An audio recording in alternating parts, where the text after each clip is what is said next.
नमस्कार दोस्तों, मैं अमरनाथ कुमार।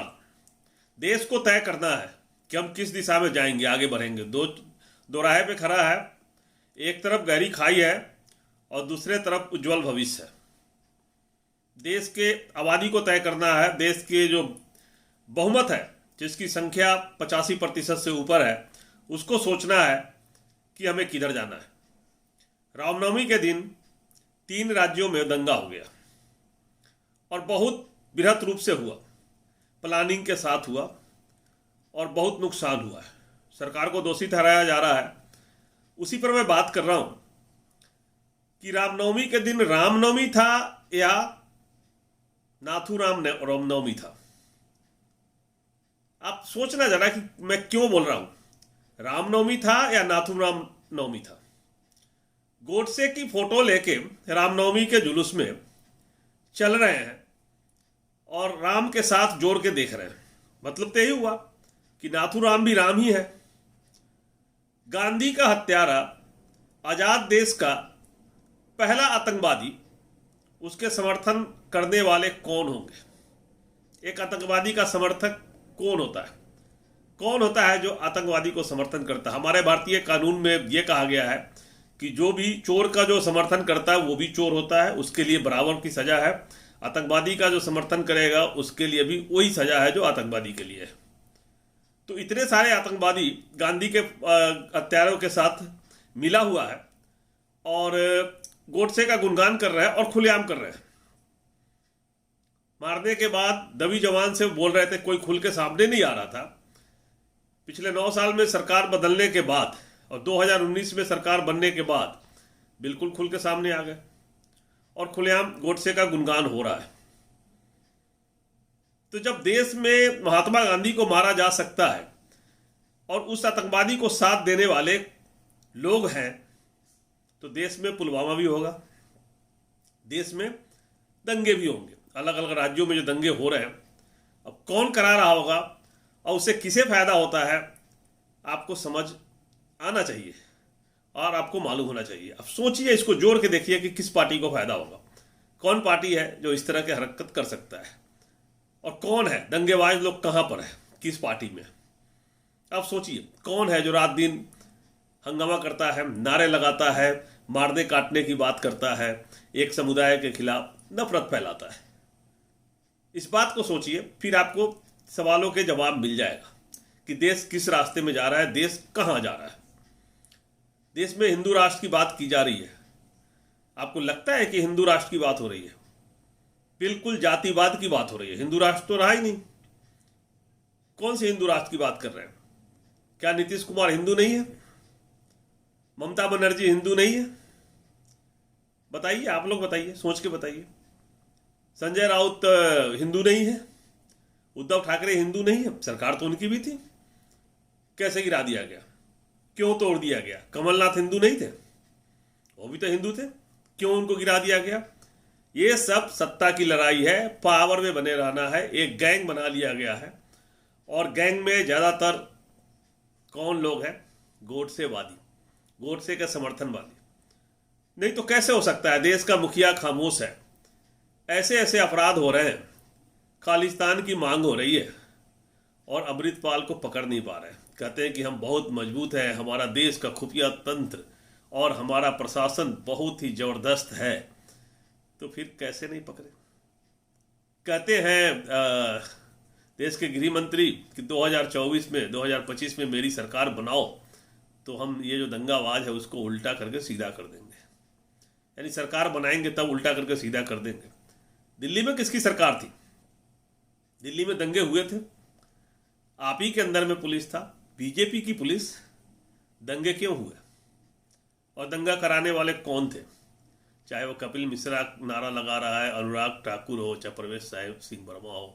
वो ठाकुर क्या नारा लगा रहा था? देश के गद्दारों को उसके आगे क्या बोल रहा था, आपको पता होना चाहिए। तो कौन है दंगेबाज और कौन इस देश को बांटना चाहता है और कौन इस देश को बर्बाद करना चाहता है? आप सब जो देश के जो जितने भी आबादी है उसमें 85% लोग गांधी को मानते हैं। 85%। वो 10 से 15% जो अब जो गैंग बना लिए हैं और जो किसी एक संगठन से जुड़े हुए हैं, उस संगठन का मुखिया भी कहता है कि देश का मुस्लिम भी हिंदू ही था, तो फिर उसके साथ भेदभाव कैसे हो रहा है?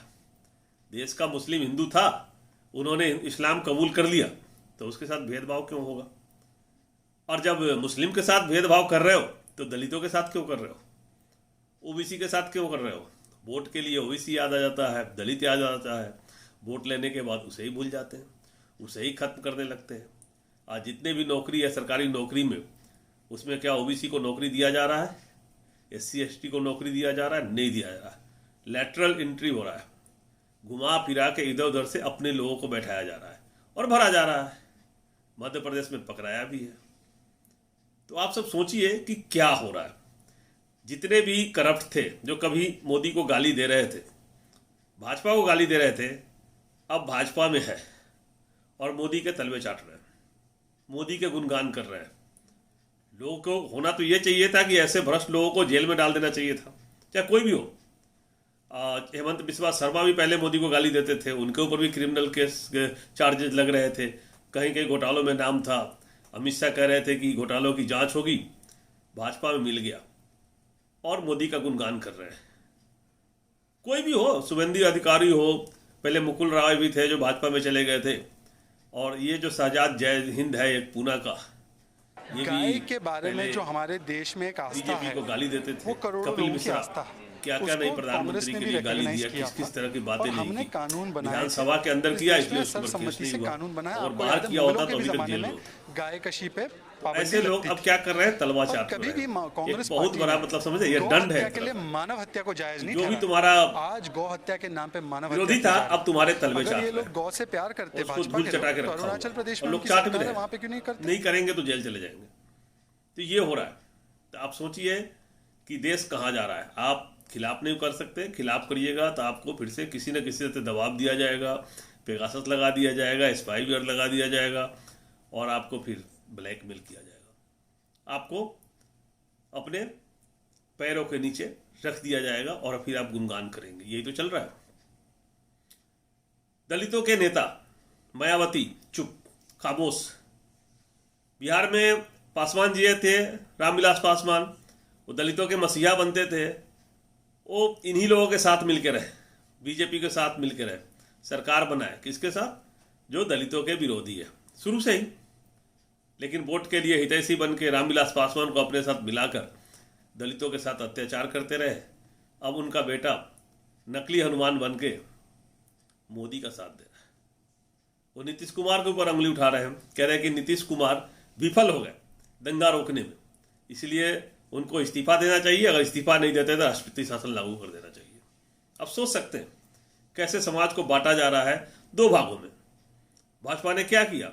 नीतीश कुमार को साइड करने के लिए एक कुशवाहा समाज का, कोयरी समाज का सम्राट चौधरी को लाके बीजेपी का अध्यक्ष बना दिया। क्या लगता है चुनाव जीतने के बाद सम्राट चौधरी वहां का मुख्यमंत्री बन जाएंगे? नहीं बनेंगे। लिख के देता हूं, नहीं बनेंगे। लेकिन उसको सामने रखा गया, एक कठपुतली चाहिए, एक घुमाने के लिए चाहिए। देश बट रहा है और इस तरह से होगा तो देश के कई हिस्से हो जाएंगे। इससे पहले वाले वीडियो में मैंने कहा था कि देश के 4 टुकड़े हो जाएंगे। तो देश बांटने की बात हो रही है, देश को बर्बाद करने की बात हो रही है। ये जितने भी दंगेबाज है एक ही पार्टी से है। देश के पहले आतंकवादी के साथ हाथ मिलाने वाले, तो उसका समर्थन करने वाले, महात्मा गांधी जैसे संत की हत्या करने वाले को साथ देने वाले, चाहे जो भी लोग हैं इस देश में, वो इस देश का नहीं हो सकता, वो हमारा नहीं हो सकता, इस भारत का नहीं हो सकता। आप सब लोगों को समझना पड़ेगा। इस देश के दलित, पिछड़े, आदिवासी, मुस्लिम और जो भी है सवर्ण समाज के लोग जो जागरूक हैं, उनको समझना पड़ेगा कि हम किस दिशा में जा रहे हैं। एक एक करके सबको खत्म किया जा रहा है, एक एक करके। क्या ब्राह्मणों को न्याय मिल गया? सारे ब्राह्मणों को न्याय मिल गया? ब्राह्मण का गुणगान करते हैं रात दिन, भूमिहार गुणगान करते हैं, सबको न्याय मिल गया?